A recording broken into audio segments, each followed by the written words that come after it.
अस्सलाम वालेकुम स्टूडेंट। आज हम सॉल्व करेंगे एक्सरसाइज 10.2 के क्वेश्चन नंबर 11 से क्वेश्चन नंबर 19। तो इन क्वेश्चन को सॉल्व करने के लिए हमें कुछ टॉपिक पढ़ने पड़ेंगे। जो हमारे पास क्या है, एप्लीकेशन ऑफ डबल इंटीग्रल। जिन स्टूडेंट ने फर्स्ट 10 क्वेश्चन सॉल्व करने हैं वो मेरे चैनल से इजीली सॉल्व कर सकते हैं। उनकी वीडियो मैंने अपलोड कर दी है। और जो स्टूडेंट न्यू हैं वो हमारे चैनल को सब्सक्राइब कर लें और बेल आइकन को क्लिक कर दें।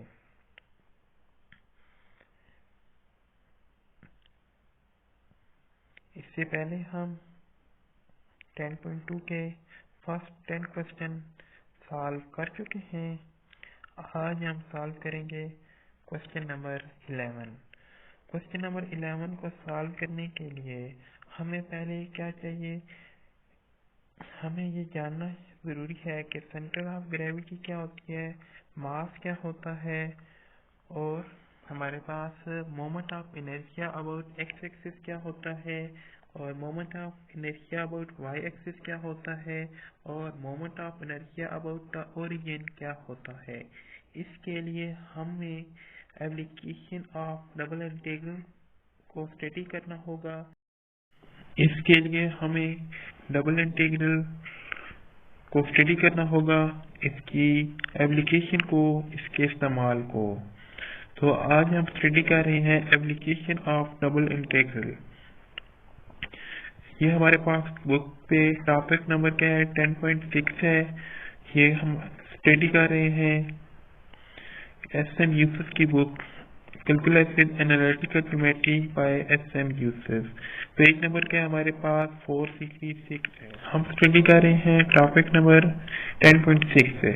If the representative element of A mass which is continuously distribute, अगर हमारे पास कोई भी एलिमेंट है और उसका मास क्या हो रहा है, कंटिन्यूस डिस्ट्रीब्यूट हो रहा है ओवर रीजन डी। डी क्या होती है हमारे पास, डोमेन होती है।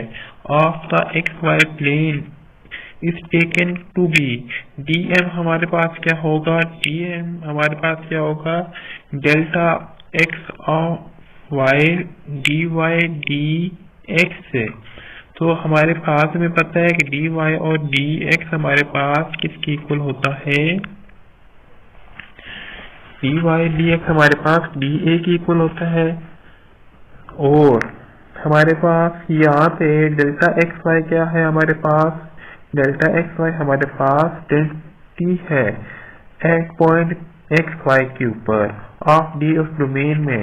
देन डबल इंटीग्रल या डबल इंटीग्रेशन में भी use to calculate double integral हम यूज कर सकते हैं किसको, मास को कैलकुलेट करने के लिए, सेंटर ऑफ ग्रेविटी को कैलकुलेट करने के लिए।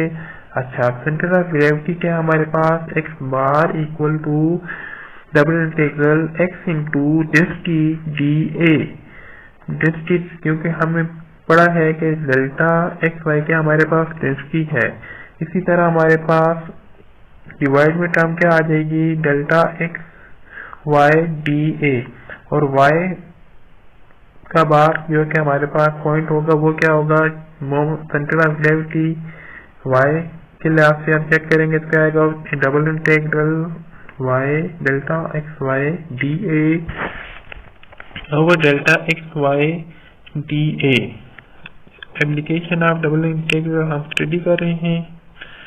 तो ये वाले दो कंडीशन जो है ये हमें याद करनी होगी। और एक बहुत बात याद है करनी होगी, अगर हमारे पास कोई भी फंक्शन इस तरह का हो कि जिसमें हमारे पास क्या हो सकता है, हमारे पास अगर कोई y हो तो हमें मास फाइंड करने के लिए डबल इंटीग्रल नहीं यूज करेंगे, हम वहां पे सिंगल इंटीग्रल यूज करेंगे।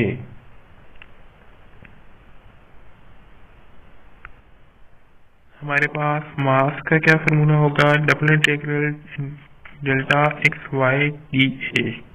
तो यहाँ पे हमारे पास डेल्टा क्या है, ये हमारे पास डेल्टा हमारे पास क्या है जी, डेल्टा हमारे पास डेंसिटी है। और सेंटर ऑफ ग्रेविटी हमारे पास हम एक्स बार क्या होगा, X bar double integral X delta x Y D A over delta x Y D A. और डेल्टा एक्स वाई हमारे पास क्या है, density at point X Y of D.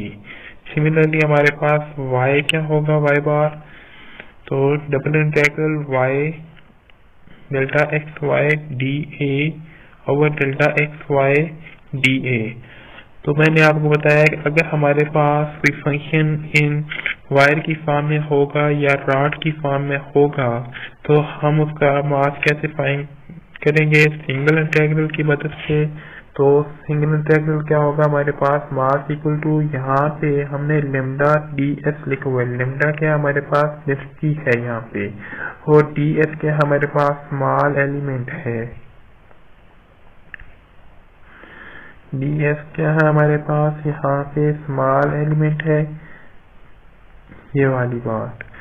और इसी तरह हमें ये दो फॉर्मूले याद करने होंगे क्योंकि हमें इस क्वेश्चन में यूज करने होंगे, और ये वाला भी।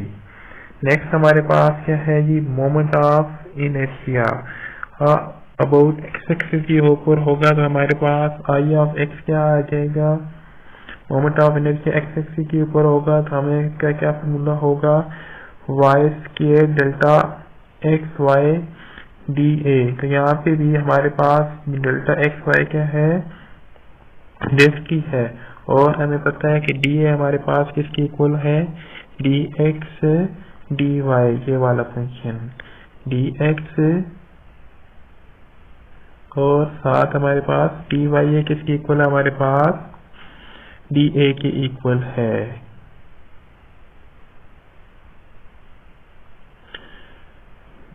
नेक्स्ट हमारे पास सिमिलरली इसी तरह moment of inertia about Y axis होगा तो क्या फार्मूला होगा, I Y equal to double integral X के delta x Y D A.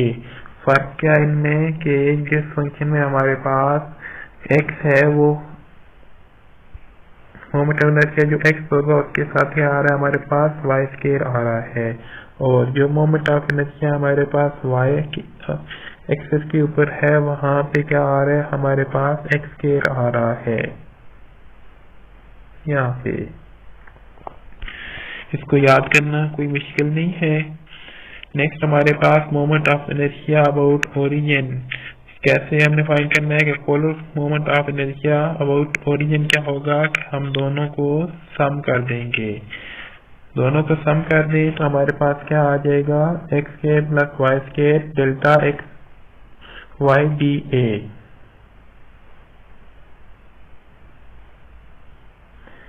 ये वाला फॉर्मूला।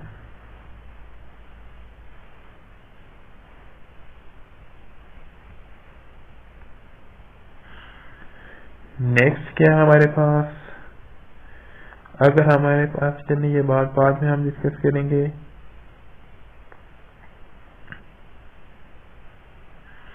नेक्स्ट अब हम सॉल्व करते हैं एक्सरसाइज का question number 11, find the centre of gravity of the plane. हम क्वेश्चन नंबर 11 सॉल्व करते हैं। क्वेश्चन नंबर 11 देखें हमारे पास क्या है, find the centre of gravity. हमने क्या फाइंड करना है, सेंटर फाइंड करना है। कौन से पॉइंट फाइंड करने हैं, एक एक्स बार फाइंड करना है, एक हमने वाई बार फाइंड करना है। Find the centre of gravity of the plain area bound, area क्या हमारे पास, एरिया हमारे पास यूनिफॉर्म डेंसिटी। यूनिफॉर्म डेंसिटी का मतलब क्या है कि उसकी डेंसिटी हमारे पास चेंज नहीं हो रही तो वो कांस्टेंट होगी। बाउंडेड बाय, बाउंड कर रही है कहाँ पे, हमारे पास एक ये रीजन है और एक हमारे पास ये रीजन है। इन रीजन के अंदर हमने फर्स्ट क्वाड्रेंट, तो यहाँ पे क्या है, ये वाली इक्वेशन क्या है, एक्स स्क्वायर प्लस 4y, ये भी एक पैराबोला की इक्वेशन है। और ये वाली इक्वेशन हमारे पास क्या है, एक पैराबोला की ही इक्वेशन है। तो अब हम इन फंक्शन को ड्रा करेंगे, फिर हम उस फंक्शन को जो हम ये ड्रा करेंगे, जो दोनों पैराबोला, उनके अंदर जो हमारे पास फर्स्ट क्वाड्रेंट में जो पोर्शन आ रहा है उसके ऊपर हम सेंटर ऑफ ग्रेविटी फाइंड करेंगे।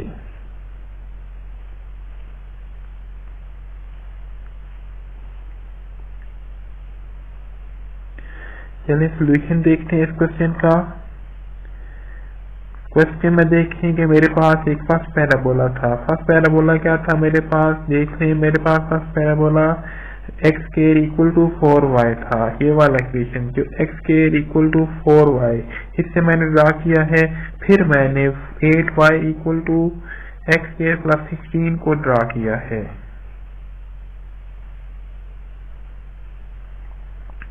फर्स्ट को मैंने ऐसे ड्रा किया है कि आप देख सकें कि हमारे पास ये इक्वेशन किस तरह से होती है। नेक्स्ट आप देखें हमारे पास क्या है जी,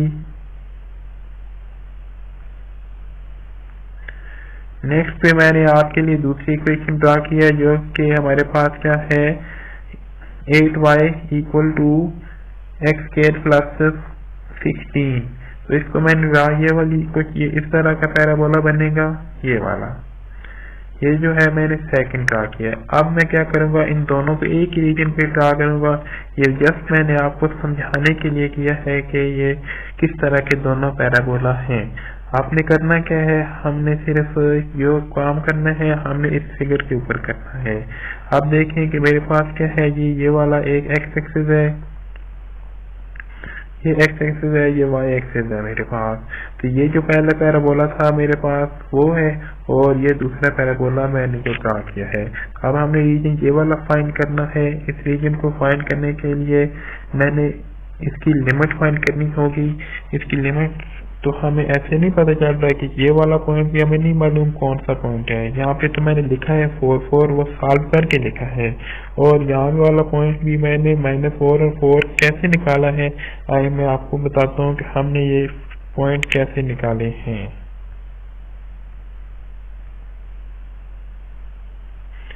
जो दोनों इक्वेशन थी हमारे पास, गिवन कर्व हमारे पास क्या थी, एक्स स्क्वायर प्लस 4y और 8y equal to x square plus 16।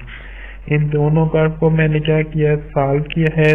First curve से मैंने क्या किया है, y की वैल्यू निकाली है और उसे सेकंड में पुट कर दी है। फर्स्ट में से मैंने क्या किया है, वैल्यू निकाली है, सेकंड में मैंने पुट कर दी गई है।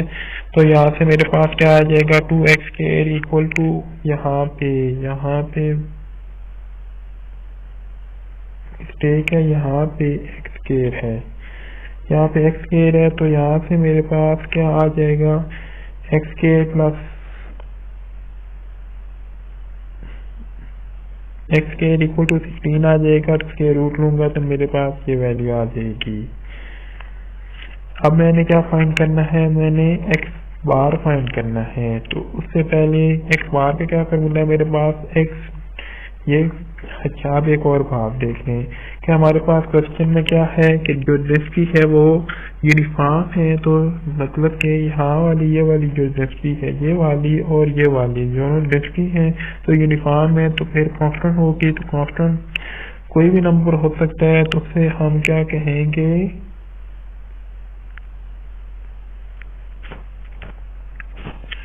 उस डेंसिटी को। अच्छा दूसरा फार्मूला भी लिखा है हमने, तो y equal to delta of x Y D A, delta of x Y D A.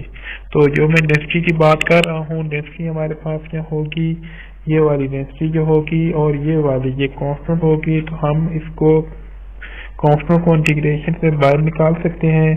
तो हम इस डेंसिटी को क्या कहेंगे कि ये किसकी इक्वल है, k की इक्वल है। तो यहाँ से हम k को कॉमन निकालेंगे, ऊपर से भी और नीचे वाली टर्म से भी, तो कैंसिल कर देंगे।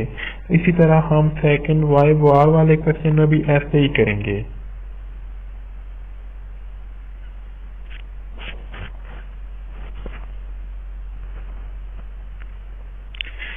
वही बात है कि मैंने क्या कहा, डेंसिटी को क्या कहा, मैंने k की इक्वल कहा है।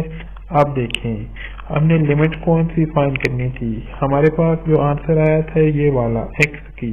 x हमारे पास क्या आया है 4 और 4 +4 से -4। x की लिमिट हमें पता चल गई कि -4 से 4 है।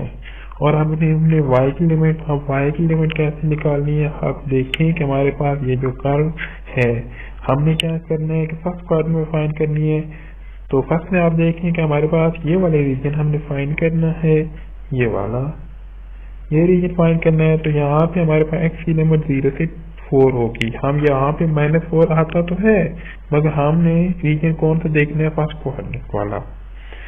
तो हमारे पास x की लिमिट क्या आ रही है? यहाँ से स्टार्ट हो रहा है नेक्स्ट, अब 0 से 4। अब y की लिमिट देखें तो आप देखेंगे ये जो हमने दरम्यान में एक स्ट्रिप ली है, ये स्ट्रिप नीचे से किसको टच कर रही है?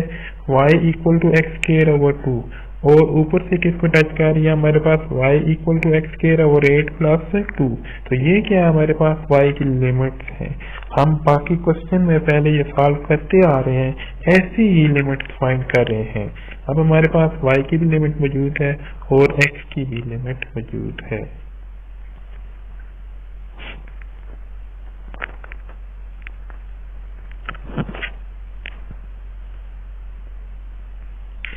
अब हमारे पास x बार x × delta xy dA/डेल्टा xy dA। तो अब मैंने क्या किया है, डेल्टा xy जो है मैंने k रखा है, क्योंकि मेरे पास डेंसिटी क्या है? कांस्टेंट है, तो फिर मैंने k का नाम दे दिया है। तो मैंने नीचे भी k का नाम रखा है, तो नीचे से और ऊपर से मैंने क्या किया है, k को कॉमन निकाला है, और कॉमन निकालने के बाद मैंने इन दोनों को कैंसिल कर दिया है। इन दोनों को मैंने कैंसिल कर दिया है। कैंसिल करने के बाद मेरे पास ये टर्म कुछ इस तरह से आ जाएगी, x dy/dx dy। ये कैसे आया है कि मुझे पता है कि मेरे पास dA किसकी इक्वल होता है? dA मेरे पास इन कार्टेशियन कोऑर्डिनेट में dx और dA y की इक्वल होता है।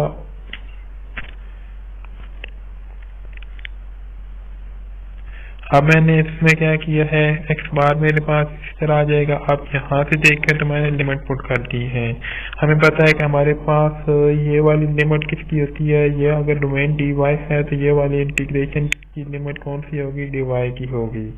और हमारे पास जब ये वाला फंक्शन होगा तो हमारे पास इंटीग्रेशन की लिमिट ये वाली किसकी होंगी? x की होंगी। तो हम इसको देखेंगे तो हम इस सबसे पहले जो यहाँ पे डोमेन होगी उसके लिहाज से हम क्या करेंगे? इंटीग्रेशन करेंगे। तो यहाँ से अब हम इसकी इंटीग्रेशन कर रहे हैं, तो हमारे पास x एज ए कांस्टेंट है अब यहाँ पे। तो हम किसकी लिहाज से इंटीग्रेशन कर रहे हैं? dy के लिहाज से। तो हमारे पास आंसर क्या आ जाएगा? y आ जाएगा। तो फिर y में अब हम ये वाली और ये वाली अपर और लोअर लिमिट पुट करेंगे।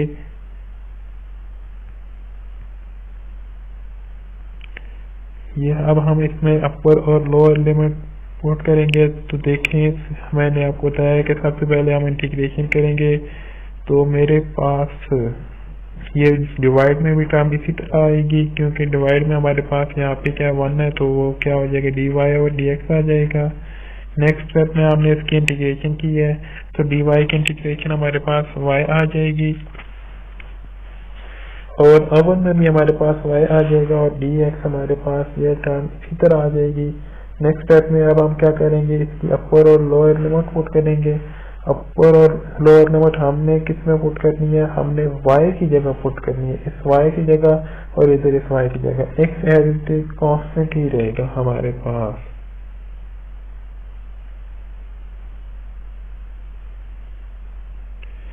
नेक्स्ट हमने अपर और लोअर लिमिट पुट की है, तो हमारे पास क्या आंसर आया है? x/x² + 2 - x × x² 4 dx। और ओवर की फॉर्म में भी हमने अपर और लोअर लिमिट पुट की है, x² + 2 - x² 4 dx। यहाँ से हमारे पास अब ऊपर वाले स्टेप में क्या बन जाएगा? हमारे पास x³ बन जाएगा। x³ प्लस j वाला x हमारे पास 2 के साथ मल्टीप्लाई होगा, तो क्या आंसर आएगा? हमारे पास है 2x - x³ 4। तो अब हम क्या करेंगे? नीचे वाली सम देखें तो हमारे पास क्या आ रही है? x² + 2 - x² 4 इसी तरह आ जाएगा हमारे पास। अब हम क्या करेंगे? नेक्स्ट स्टेप में हम हमने क्या किया है, दोबारा नेक्स्ट पेज पे ऐसे ही लिखा है। दोबारा अब हमने क्या किया है, x cube over 8 minus x cube over 4 को सॉल्व किया है। तो वो क्या आ जाएगा हमारे पास, एक्स की पावर 3 ओवर 8। तो 2x माइनस एक्स की पावर 3 ओवर 8, और नीचे वाली टर्म में भी हमने x square over 8 plus 2 minus x square over 4 को सॉल्व किया है। तो क्या आ जाएगा, 2 माइनस एक्स स्क्वायर ओवर 8। अब यहाँ से अब हम क्या करेंगे, इसकी इंटीग्रेशन करेंगे एक्स के लिहाज से। तो क्या आ जाएगा हमारे पास है 2x square over 2 minus x की पावर 4 ओवर 4 मल्टीप्लाई बाई 8, जो हमारे पास पहले का ही डिवाइड में मौजूद है। और नीचे वाले टर्म में क्या आ जाएगा हमारे पास, 2x माइनस एक्स की पावर 3 ओवर 3 मल्टीप्लाई बाई 8, ऐसे ही है। तो यहाँ से अब हम अपर और लोअर लिमिट पुट करेंगे, अपर लिमिट पुट करेंगे और लोअर करेंगे, तो आंसर क्या आ जाएगा हमारे पास 0। तो यहाँ से हमारे पास x बार की वैल्यू क्या आ जाएगी, 3/2। यहाँ से हमारे पास x बार की वैल्यू क्या आ जाएगी, 3/2। अब आप यहाँ से एक बात और देख लें कि हमारे पास ये वाले जो स्टेप लिखा हुआ है 8 ओवर 128 ओवर 24, यहाँ पे ये वाली जो टर्म लिखी हुई है हमने आगे यूज करेंगे। ये वाली टर्म ये किसकी इक्वल होती है, ये हमारे पास डिवाइड वाला इंटीग्रल है, तो वो किसकी इक्वल था हमारे पास, ये 16 ओवर 3 के इक्वल होगी। ये अभी हम आगे यूज करेंगे। बजाय हम सारा क्वेश्चन दोबारा से सॉल्व करें, हम क्या करेंगे, ऊपर वाली लिमिट जो इंटीग्रल है वो सॉल्व करेंगे और नीचे वाले की जगह 16 ओवर 3 लिख देंगे, क्योंकि ये वाला टर्म हमारे पास, ये देखने ये वाली टर्म हमारे पास, ये देखने हमारे वाली टर्म हमारे पास क्या आ रही है, ये वाली टर्म आ रही है 16 ओवर 3। इसको हम आगे यूज करेंगे। नेक्स्ट देखें, लो फॉर वाई बार के लिए हम क्या करेंगे, वाई आ जाएगा delta x Y D Y D x, वही फार्मूला है यहाँ पे भी यूज होगा। अब इसको इंटीग्रेशन, अब यहाँ पे मैंने के नहीं लगाया, पहले ही मैंने इसको क्या किया है, कॉमन निकाल के कैंसिल कर दिया है। लिमिट वही होंगी यहाँ पे भी जो पहले हम यूज की है, सिर्फ हमने करना क्या है, अब हमने इसको वाई बार निकालना है। तो हमारे पास क्या आ जाएगा, वाई डी एक्स, और अवर में हमारे पास वही टर्म आ जाएगी। अब हमने वाई की लिहाज से इंटीग्रेशन करनी है, तो वाई की लिहाज से इंटीग्रेशन करेंगे तो हमारे पास वाई स्क्वायर ओवर 2 आ जाएगा। और इसके अपर और लोअर लिमिट वही बात मैंने यहाँ पे यूज कर दी है, जो मैंने आपको बताया कि डिवाइड में तो हमारे पास सेम नंबर है, तो हम उसकी डायरेक्ट वैल्यू लगा देंगे। अब हम अपर लिमिट को सॉल्व करेंगे, तो क्या वाई स्क्वायर ओवर 2 है, तो हम क्या करेंगे, वाई की जगह क्या लगा देंगे, एक्स स्क्वायर ओवर 8 प्लस 2 का whole square minus x square over 4 का होल स्क्वायर, और साथ ही एक्स के साथ इसकी इंटीग्रेशन। और देखिए हमने लोअर लिमिट क्या हमारे पास है जी, एक्स स्क्वायर ओवर 4 वो भी लगा दी है। डिवाइड में मेरे पास क्या आ रहा है, 2 आ रहा है, क्योंकि वाई स्क्वायर ओवर 2 है। और ओवर में मेरे पास क्या आ जाएगा, 16 ओवर 3। अब देखें मेरे पास जो डिवाइड में 1/2 है, ये वाला 1/2 मैंने बाहर निकाल लिया इंटीग्रेशन से, और इसको मैं एंड पे जाके सॉल्व कर लूंगा। और ऊपर वाली टर्म का मैंने क्या किया, स्क्वायर ले लिया है, स्क्वायर ले लिया है ऊपर वाली टर्म का मैंने। तो क्या बनेगा, एक्स की स्क्वायर ओवर 8 प्लस 2 का होल स्क्वायर क्या आ जाएगा मेरे पास, एक्स की power 4 over 16, 4 plus 2 into x square over 8 into 2 minus x की पावर 4 ओवर 16। तो यहाँ से मैंने एक्स की पावर 4 ओवर 16 माइनस एक्स की पावर 4 ओवर 16 को सॉल्व करूंगा, तो मेरे पास क्या आ जाएगा, यहाँ से एक्स की पावर 4 ओवर 16, तो यहाँ से मेरे पास क्या आ जाएगा, 4 प्लस, यहाँ से मेरे पास क्या आ जाएगा, आप यहाँ से देखें तो मेरे पास क्या आ जाएगा, 4 plus x square over 2 minus 3 x की पावर 4 ओवर 64 dx, और नीचे मेरे पास 16 ओवर 3 इसी तरह आएगा। तो दोबारा मैं क्या करूँगा, ऊपर वाले फंक्शन की एक्स के लिहाज से इंटीग्रेशन करूँगा, तो मेरे पास क्या आ जाएगा, देख लें 4x प्लस एक्स की पावर 3 ओवर 6 माइनस 3 एक्स की पावर 5 ओवर 64 मल्टीप्लाई बाई 5, तो नीचे 16 ओवर 3 इसी तरह आएगा। ऊपर बाद में अपर लिमिट पुट करेंगे, सॉल्व करेंगे तो हमारे पास ये आंसर क्या आ जाएगा इसका।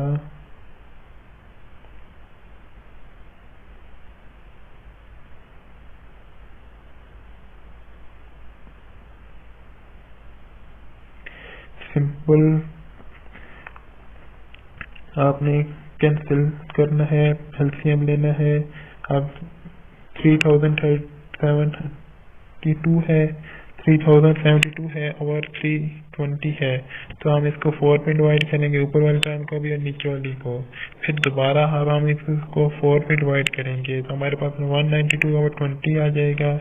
डिवाइड में हमारे पास 16/3 है। ये 7/1/2 वही है जो हमने y²/2 किया था, तो 2 को हमने इसी तरह बाहर लिखा हुआ है। तो यहाँ से हमारे पास इसका आंसर क्या आ जाएगा,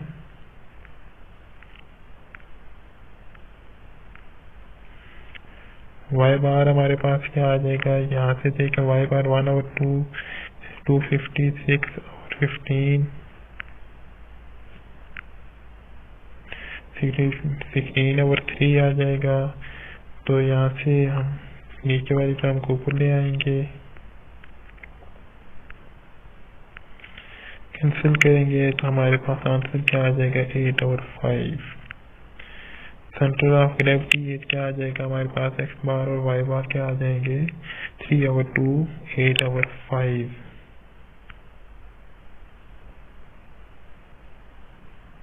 जिन स्टूडेंट ने हमारा चैनल अभी तक सब्सक्राइब नहीं किया वो चैनल को सब्सक्राइब कर लें, और जिन स्टूडेंट ने अभी तक इस एक्सरसाइज के फर्स्ट 10 क्वेश्चन सॉल्व नहीं किए तो उनका लिंक मैं आपको डिस्क्रिप्शन में दे रहा हूँ, और मेरे चैनल के ऊपर वो क्वेश्चन मौजूद हैं, आप लोग वहाँ से सॉल्व कर सकते हैं।